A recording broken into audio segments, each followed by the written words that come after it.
अगला standard AAC 13 of 6th addition. तो ये AAC चैप्टर का लास्ट स्टैंडर्ड है। अगर मैं 5th एडिशन की बात को रिमाइंड करूं तो 5th एडिशन में AAC चैप्टर में 14 स्टैंडर्ड थे, तो मीन्स 14 वाला लास्ट था। तो यहाँ पर एक तो 14 वाला जो स्टैंडर्ड है उसी को 13 वाले स्टैंडर्ड को आप समझ लीजिए कि 14 जो था वो 13 बन गया 6th एडिशन में। अब ऑब्जेक्टिव एलिमेंट की बात करते हैं। जो 14th स्टैंडर्ड था 5th एडिशन का, उसमें ऑब्जेक्टिव एलिमेंट्स थे A to G। बट जो 6th एडिशन में जब ये 13th नंबर का स्टैंडर्ड बना तो ऑब्जेक्टिव एलिमेंट हुए A to E। हाउएवर जो इंटरप्रिटेशन है या कंटेंट है वो कहीं पर भी रिमूव नहीं हुआ है, कुछ ऑब्जेक्टिव एलिमेंट्स को मर्ज कर दिया गया है, इसलिए ऑब्जेक्टिव एलिमेंट्स यहां पर कम हो गए हैं। वो किस में मर्ज हुआ है, क्या हुआ है, वो हम आगे डिस्कस कर लेते हैं। तो ए की अगर मैं बात करूं तो ये सेम है। Discharge summary has to be provided to the patient at the time of discharge, ये सेम है, पहले भी यही स्टेटमेंट था, अभी भी, इसमें कोई चेंज नहीं है। ये स्टैंडर्ड किस बारे में बात करता है, ये डिस्चार्ज समरी के कंटेंट के बारे में बात करता है। डिस्चार्ज समरी का कंटेंट क्या होना चाहिए। इससे पहले वाला जो 12th स्टैंडर्ड था 6th एडिशन का, वो क्या बात कर रहा था, डिस्चार्ज समरी की प्रोसेसिंग, प्लानिंग, किन किन चीज़ों का ध्यान रखना है। यहाँ पर डिस्चार्ज समरी का कंटेंट क्या क्या डिस्चार्ज समरी में मेंशन होना चाहिए वो इस स्टैंडर्ड में कवर होता है। तो ए तो बात होता है कि हर पेशेंट को डिस्चार्ज समरी देनी है जब भी वो डिस्चार्ज होता है। तो अब जो बी ऑब्जेक्टिव एलिमेंट है तो इसमें B C D E F G, इसमें A B C D E। तो जो ये B C और D ऑब्जेक्टिव एलिमेंट थे 14th में, वो 13th में केवल B रह गए, मीन्स B C D को मर्ज कर दिया गया B में। ये चेंज हुआ है 6th एडिशन में इस ऑब्जेक्टिव एलिमेंट में, B में। A सेम है, B में चेंज हुआ है। अब B में क्या था पहले, तो मेनली कंटेंट की बात थी इसमें कि क्या क्या कंटेंट होता है डिस्चार्ज समरी में। तो डेमोग्राफिक डिटेल्स जैसे पेशेंट का नाम, age, sex, date of admission, date of discharge, doctor का नाम, ये सब चीजें। देन सी में क्या था आपका, reason for admission,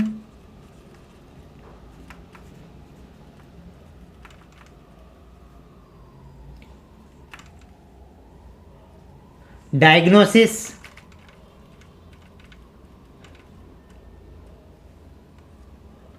significant finding,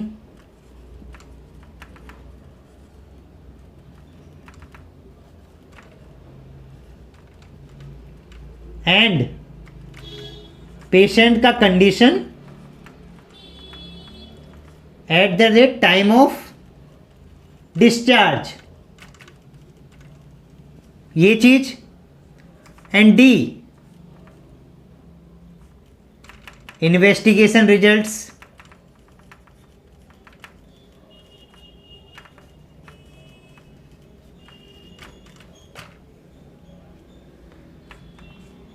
procedure performed, कोई भी प्रोसीजर पेशेंट का किया तो उसकी डिटेल, मेडिसिन पेशेंट को जो दी तो मेडिसिन एडमिनिस्ट्रेड,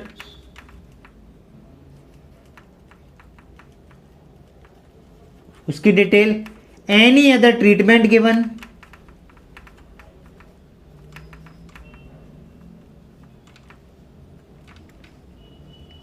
ये सारा बी सी डी में जो था वो मर्ज करके बी में आपका 13 स्टैंडर्ड के बी ऑब्जेक्टिव एलिमेंट में डाल दिया गया। प्लस इसमें एक और एडिशन किया गया। वो एडिशन क्या किया गया, बीसीडी को मर्ज करने के अलावा ये स्टेटमेंट भी दी गई कि अगर पेशेंट्स का डिफरेंट डॉक्टर्स ने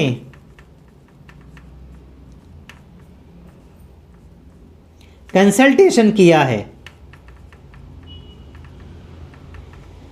यानी कि पेशेंट की क्रॉस कंसल्टेशन हुई है, डिफरेंट डॉक्टर से ओपिनियन हुई है, तो उन डॉक्टर्स के नेम भी आपको डिस्चार्ज समरी में मेंशन करना है।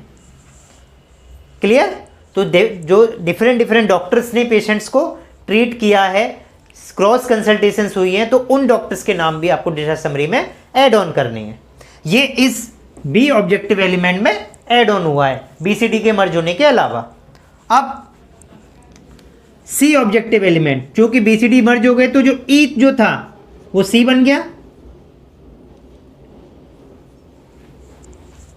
14 पहले ई था वो 13 सी बन गया। अब ये किस बारे में बात करता है?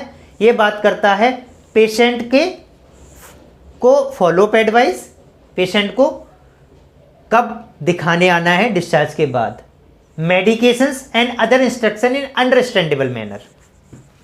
तो इसको हम डिस्कस कर लेते हैं।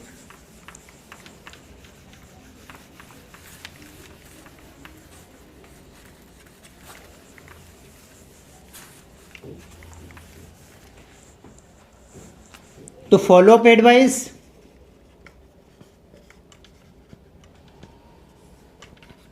तो पेशेंट को कब दिखाने आना है, मेडिकेशंस के बारे में इंस्ट्रक्शन, तो पेशेंट को कौन सी दवाई कब लेनी है, क्या खाने के बाद लेना है, क्या खाने से पहले लेना है, वो सब इंस्ट्रक्शन हो गए आपको।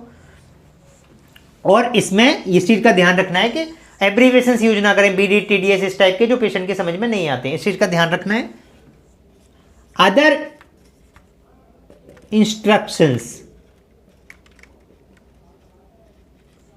ये पिछले वाले ऑब्जेक्टिव एलिमेंट में डिफाइंड नहीं थे, बट अब यहां पर थोड़ा सा डिफाइन कर दिया गया कि अदर इंस्ट्रक्शन का मतलब क्या है। तो ये चीज ऐड हो गई है इस सी ऑब्जेक्टिव एलिमेंट में ऑफ 13th स्टैंडर्ड। वो क्या अदर इंस्ट्रक्शंस है? जैसे जब हमने डिस्चार्ज प्लानिंग करते हैं, जो हमने पिछले वाले स्टैंडर्ड में पढ़ा था 12th में, तो हमें यह भी प्लानिंग करना होता है कि पेशेंट क्या इक्विपमेंट यूज करेगा घर पे, तो उनको कैसे यूज करना है। जैसे सीपैप, नेबुलाइजर, रिहैब इक्विपमेंट, उसके बारे में उसको एजुकेशन देना, या फिर कोई सर्जरी का पेशेंट है तो वुंड केयर कैसे करना है, या प्रेशर अल्सर की केयर कैसे करना है आफ्टर डिस्चार्ज होने के बाद। इन सब चीज़ों को हमें अपनी डिस्चार्ज समरी में ऐड ऑन करना है। तो ये चीज़ ऐड हुई है इस सी ऑब्जेक्टिव एलिमेंट में ऑफ 13th स्टैंडर्ड। ये क्लियर? अब बात करते हैं एफ, जो कि बन गया D.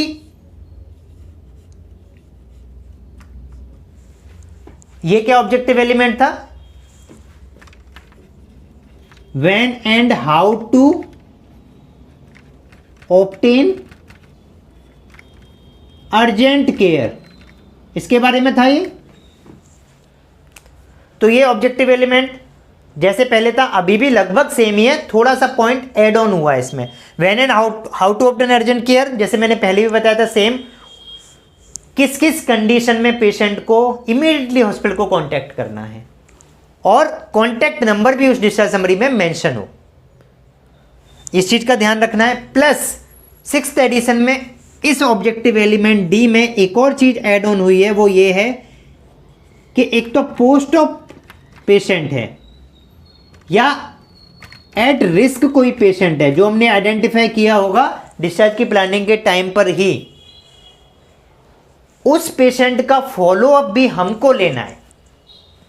When and how to obtain urgent care तो जनरल सारे पेशेंट्स के लिए है कि अगर आपको इन सिचुएशंस में कोई प्रॉब्लम हो, इनमें से कोई भी सिचुएशन आइडेंटिफाई हो, तो आपको इमीडिएटली कांटेक्ट करना है। लेकिन पोस्ट ऑप अगर पेशेंट है या पेशेंट रिस्क वाला पेशेंट है, तो ऐसे पेशेंट्स को हमें फॉलोअप लेना है। वो कब कब लेना है, क्या फ्रिक्वेंसी रहेगी, वो आप अपनी पॉलिसी डेवलप करके उस हिसाब से कर सकते हैं।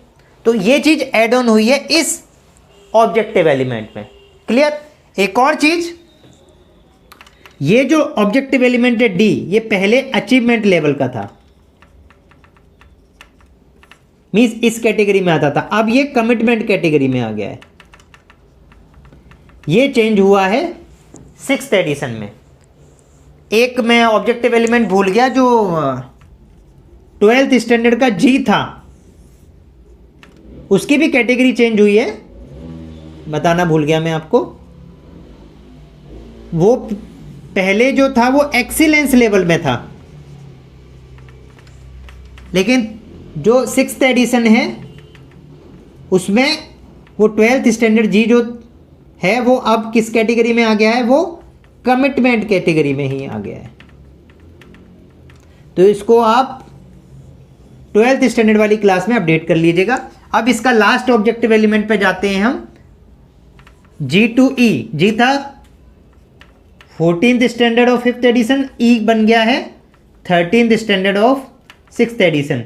ये किसके ऊपर था, डेथ समरी जो है, इसमें कॉज ऑफ डेथ ये मेंशन होना चाहिए। अगर कॉज ऑफ डेथ मेंशन नहीं कर सकते, कोई एमएलसी केस है जिसमें कि अभी पोस्टमार्टम के लिए बॉडी गई हुई है, तो वो आप सेम चीज मेंशन कर सकते हैं। ये आपके A to E यही ऑब्जेक्टिव एलिमेंट्स हैं 30 स्टैंडर्ड में, आपके 6th एडिशन में। और 12th में जो मैंने आपको बताया, एक चीज़ अपडेट करिए, इस चीज़ का ध्यान रखिएगा, केवल ये 12G जो है वो चेंज हुआ है, बाकी सब सेम कैटेगरी है ऑब्जेक्टिव एलिमेंट्स की। ये पहले एक्सीलेंस में हुआ करता है, ये कमिटमेंट में हो गया है, और यहाँ पर 13th में D जो पहले अचीवमेंट लेवल का था वो यहाँ पर कमिटमेंट में हो गया, ये चेंज हुआ है। तो ये AAC चैप्टर की सारी क्लासेज यहाँ पर आपकी क्लोज हो गई हैं, कंप्लीट हो गई हैं। जो जो चेंजेस 6th एडिशन में थे वो मैंने आपको बता दिए हैं। जो नया ऑब्जेक्टिव एलिमेंट्स आया, नई लाइन ऐड हुई, वो भी मैंने आपको डिटेल में यहाँ पर एक्सप्लेन कर दी है, समझा दी है।